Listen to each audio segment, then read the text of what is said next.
It's the hardest part of the ring. Hey, the hardest part of the ring. You got the guy in an abdominal stretch, and you grab the ropes for extra leverage. Then you get a concussion from the angry. Oh. Do I still say angry Russian? Is that? Yeah, that's a little weird now. No, it's my song. I'm keeping it. I don't care. Then you get a concussion from the angry Russian. You get paid with a diet soft beverage on the hardest part of the ring. Hey, the hardest part of the ring. One more sometimes you get trapped in a headlock, and you're worried about smearing your lip gloss. You shoot her off and take a shoulder block. Do a leapfrog, give her a hip toss on the hardest part of the ring. The hardest part of the ring. Now double claps. Clap, clap, clap, clap, clap, clap, clap, clap, clap, clap, clap. The hardest part of the ring. The hardest part of the ring. Ba-da-ba-da. Ooh, yeah. What is going on, Bob Squad? Bob Squad, when you get lonely, it's the Bob Squad. Something for you. What are we talking about today, Bob Squad? Any business to take care of first? I can't think of anything. I have begun my son Bob G.I. Joe adventure, the world's least dangerous man. that is the working title, and I'll probably keep it because I never change those.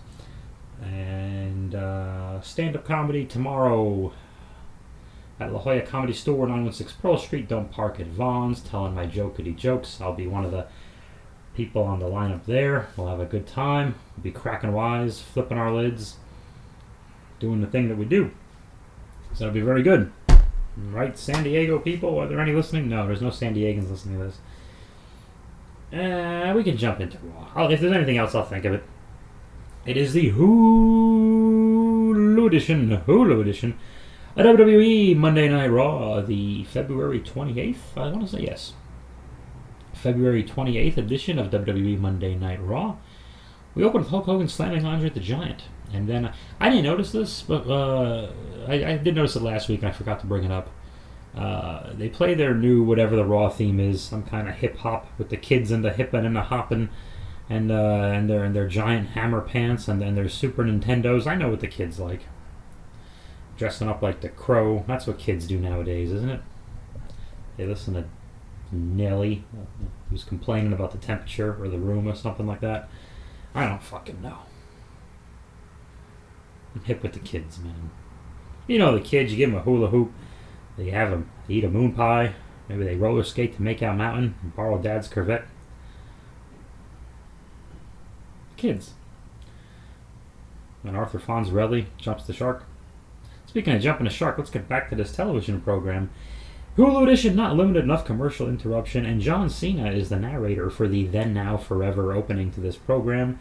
Then Now Forever, is that what it is? Yes. And he's not there now.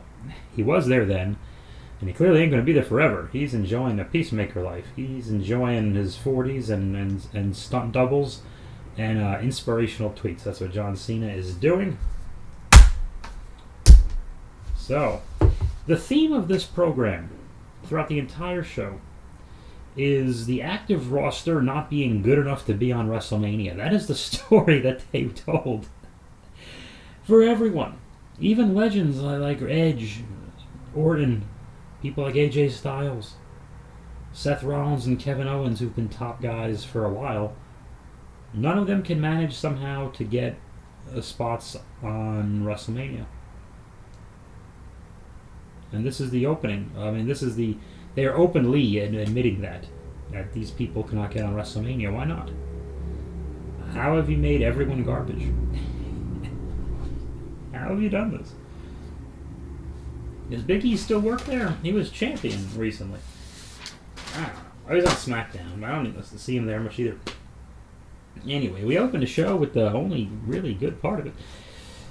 There was other stuff, but the best part of the show we opened with, it's talking, okay?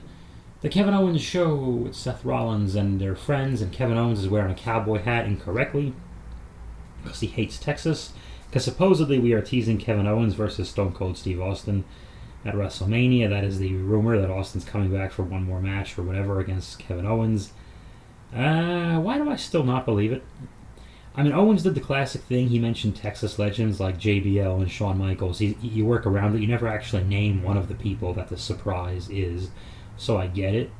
Cool. But, yeah. I don't know. Why do I just see there's some kind of cop-out where he just gets his ass kicked in Texas for whatever reason by everybody? And then not really discernible is what I'm thinking. Okay. So I don't know. I mean, but why else would they be teasing Texas? I almost don't want. I love Austin. He's one of my favorites. He's one of my top 4 favorites of all time. My Mount Rushmore. It's Austin, Taker, Savage, and Brett, and I don't want him to come back. I just think it's the wrong move. It just kills it. Leave the memories alone, as the song used to say. Anyway, they're talking about next week's a triple threat. Owens and Seth versus Alpha Academy, who are the tag team champions, versus RK Bro, Orton and Riddle. And the Alpha Academy are the guests on the Kevin Owens show. And they made this entertaining. Chad Gable and his thank you thing and his shush.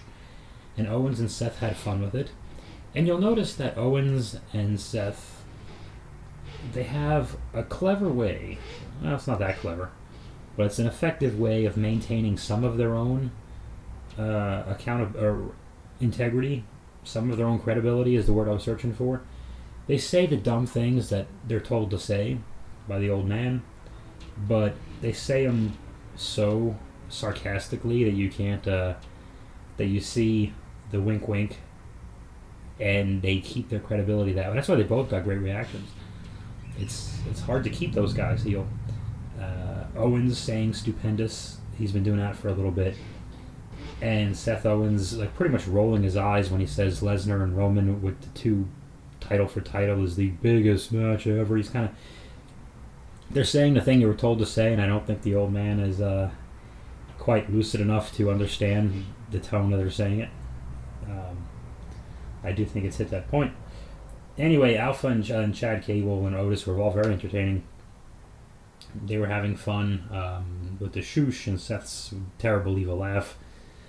And Owens with the hat, and then they did everything they could to make the chicken salad. Because on paper, if you show me this segment on paper, I go, this is awful. I want to jump off a bridge. And then they did it. And yes, my criticism of all these things is always, yeah, but it was too long. But yeah, just have to accept that now. They're all going to be too long. Even the good ones are going to be too long.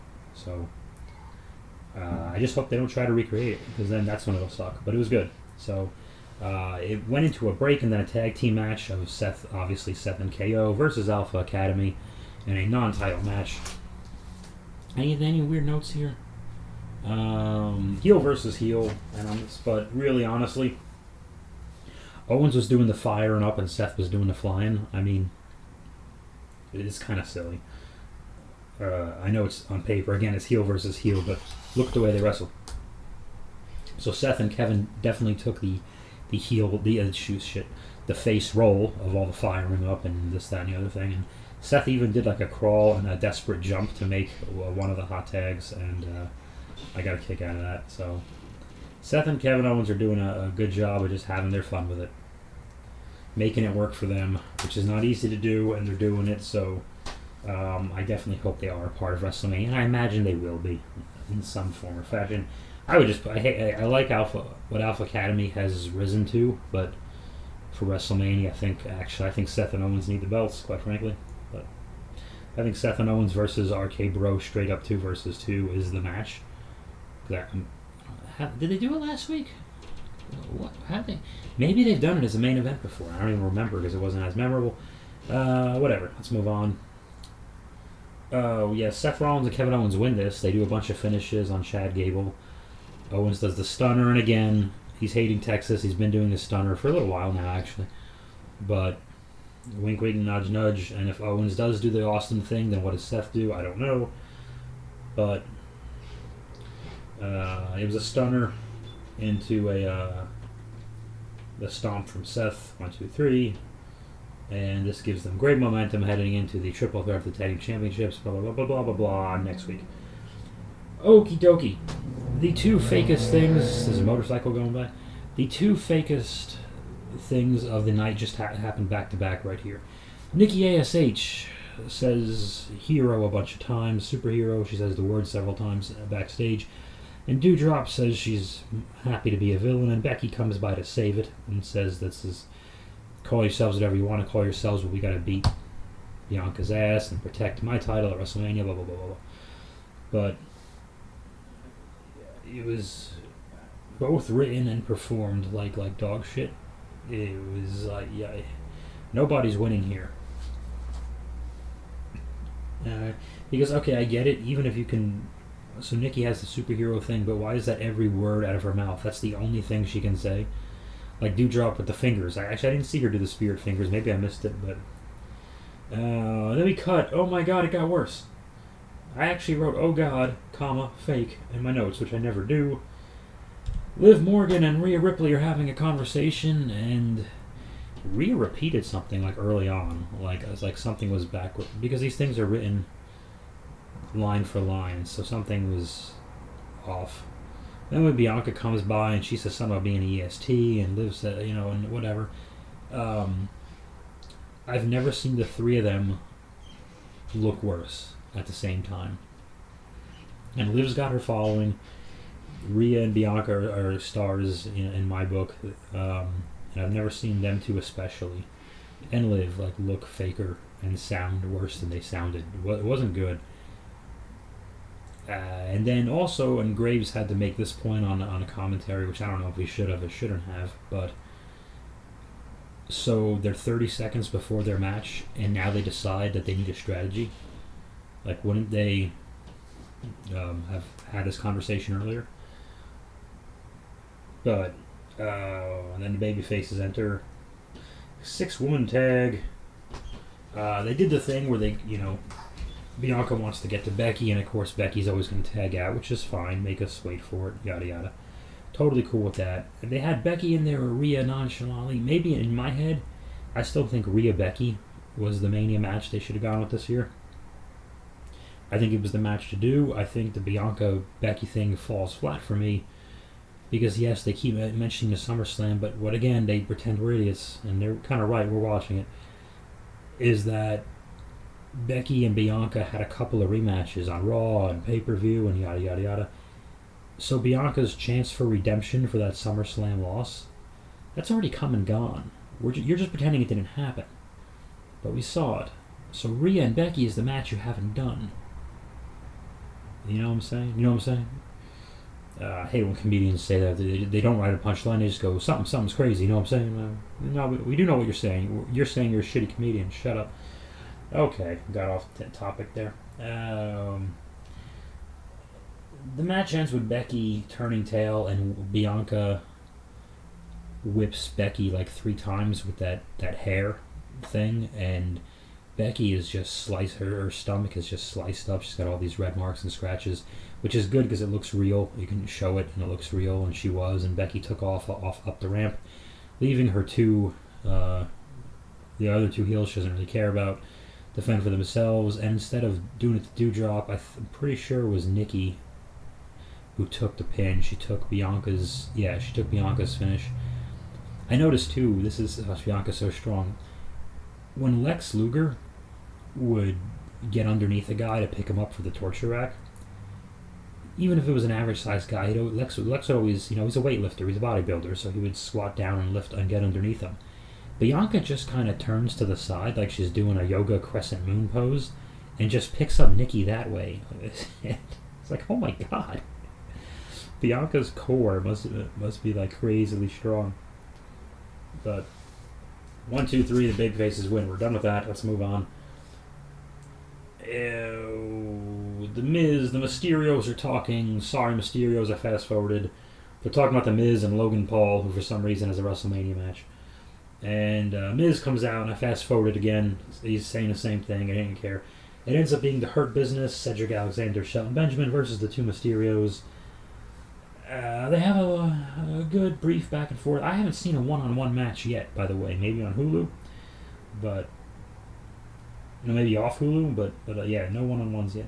Anyway, Miz runs back out through the audience. Rey Mysterio chases him, and Dominic gets rolled up with a hook of the tights and Hurt Business. We're definitely not going to be having a a match at WrestleMania unless there's a get 'em all in Battle Royal thing. The Hurt Business defeat the Mysterios.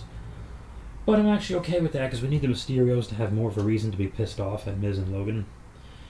If Dominic gets a Mania match and Miz has to have one, and then Logan Paul, for whatever reason, we have to do this. No, it's going to get booed out of the building. And people wouldn't care if it was a Raw main event, let alone a Mania. It's a waste of Mania space. And then for the rest of the show, well, Logan Paul and Dominic Mysterio, no offense, I have no problem with them, but they have set WrestleMania matches, and we're spending the rest of the show asking if Randy Orton and Riddle and Seth and Kevin Owens and Edge and AJ Styles, for that matter, will all have WrestleMania matches. Does that sound stupid to anyone else? Where's Omos? What is he? No, I think he beat somebody else. He's off Hulu. Riddle and Orton are backstage. Matt Riddle has a coloring book, and he's on drugs. That's the point of that. RK Bro then wrestled the Street Profits. Whoa, what a wonky finish here. So, we started the show with 2 heel tag teams wrestling. Now we're in the middle of the show. We have 2 babyface tag teams wrestling. We couldn't make that change one way or another, I suppose. And, okay, go with it, I guess. And the match was fine, but for the finish, Montez Ford does this insanely high frog splash off the top turnbuckle, lands on Randy Orton.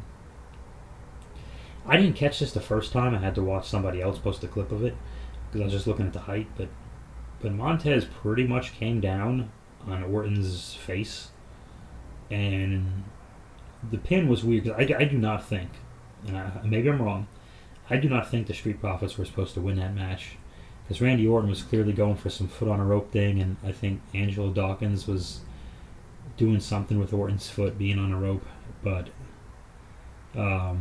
Orton pulled it away and there was a 3, and Montez and both Street Profits looked a little off and confused, and you could see some words being exchanged with Montez and Orton, probably apologizing to him and hoping he doesn't get fired.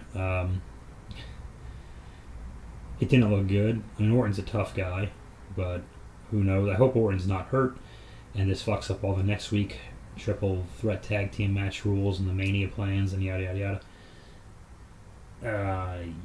Yeah, I think RK Bro was supposed to win that one, and something was off. So that probably affected the timing of the show. Whatever.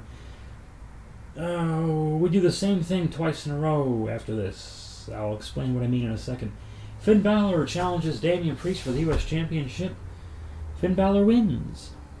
Didn't see that coming. I did not see that coming. He has not been used like a top guy. Finn Balor beats Damian Priest, and Damian Priest gives a terrible promo. Terrible promo. He pronounced never like never, which again is a slip. But it didn't make any sense. It was... I'm mean because you people wouldn't cheer me, and I'm just stupid because they were cheering him.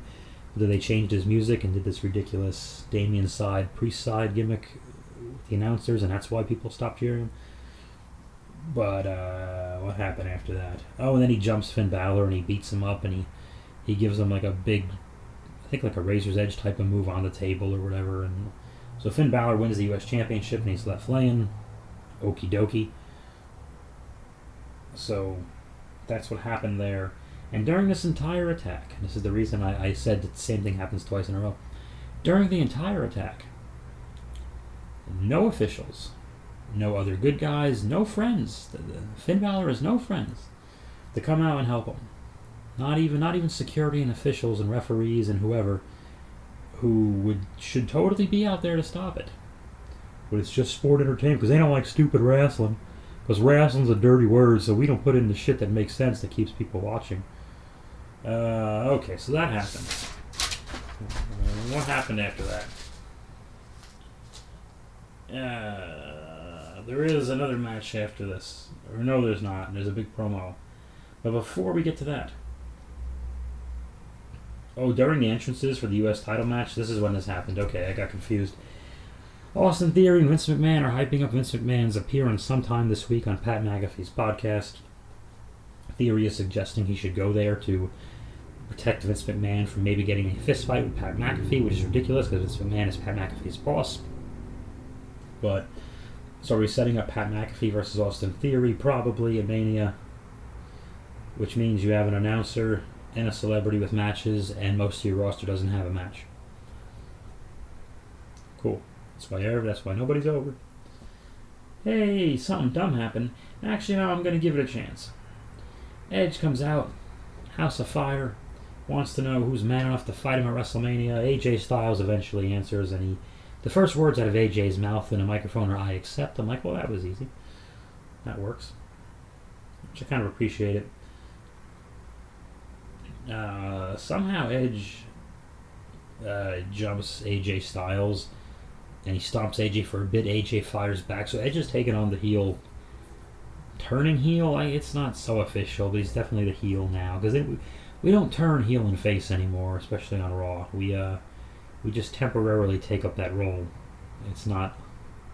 They don't feel like turns. It just feels like, oh, Edge is bad momentarily. Not Edge turned his back on all of us. Just, oh, Edge is going to be bad for a bit because we all know he'll be good in 3 months, or whatever. Whenever his AJ thing is done, he'll be good again when he fights whoever. Anyway, Edge stomps AJ. AJ fires back, and Edge kicks him in the testicles. Edge stomps him, and Edge does, eventually, after a long time, Edge does the concerto thing where he bonks AJ's head is lying on a chair, and Edge hits that chair with a chair and whatever.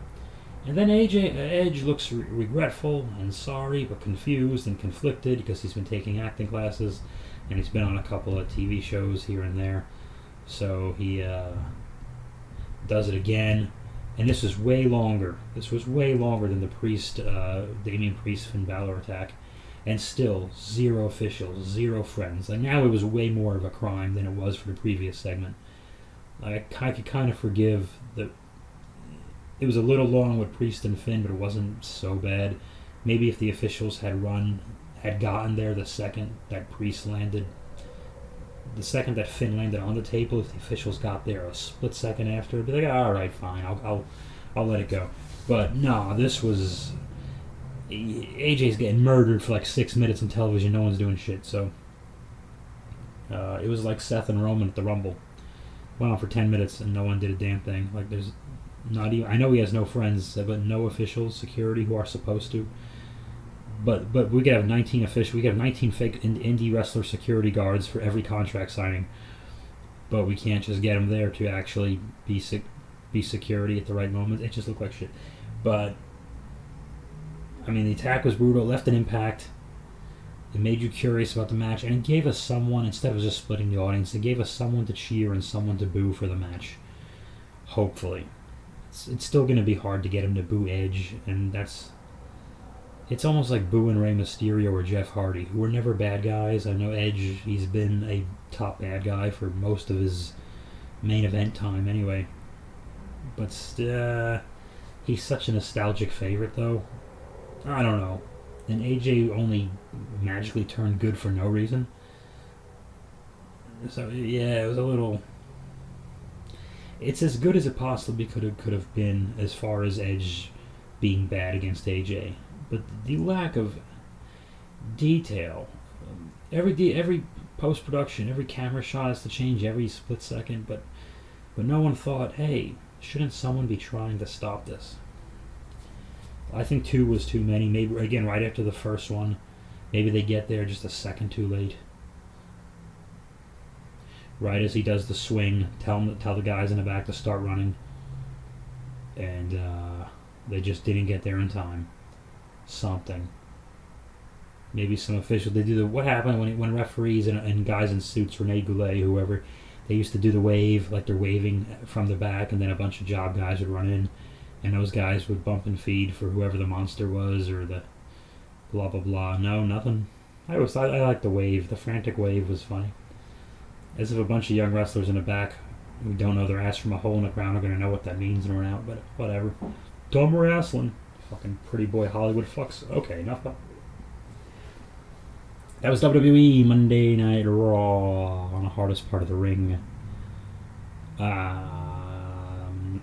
In February, I think the first 2 or 3, I remember saying those were the best Raws of 2022 so far. This might be one of my contenders for worst Raw. We saw a heel turn. That was odd. A title change. That was odd. 2 heel teams fight. 2 face teams fight. Apparently Tommaso Ciampa wrestles on this show, and it's never been on Hulu now, so that's the thing. Every week is faker and more overproduced, and they find a new way to be more fake and more overproduced every single week. That blows my mind. Absolutely blows my mind. But that's, if you're Tommaso Ciampa, I know people don't like his new music, but he's not, at least even though he was better showcased in NXT. If you remember, the black and gold brand NXT is where he was continually taking bumps on the hardest part of the ring. The hardest part of the ring. Ba-da-ba-da.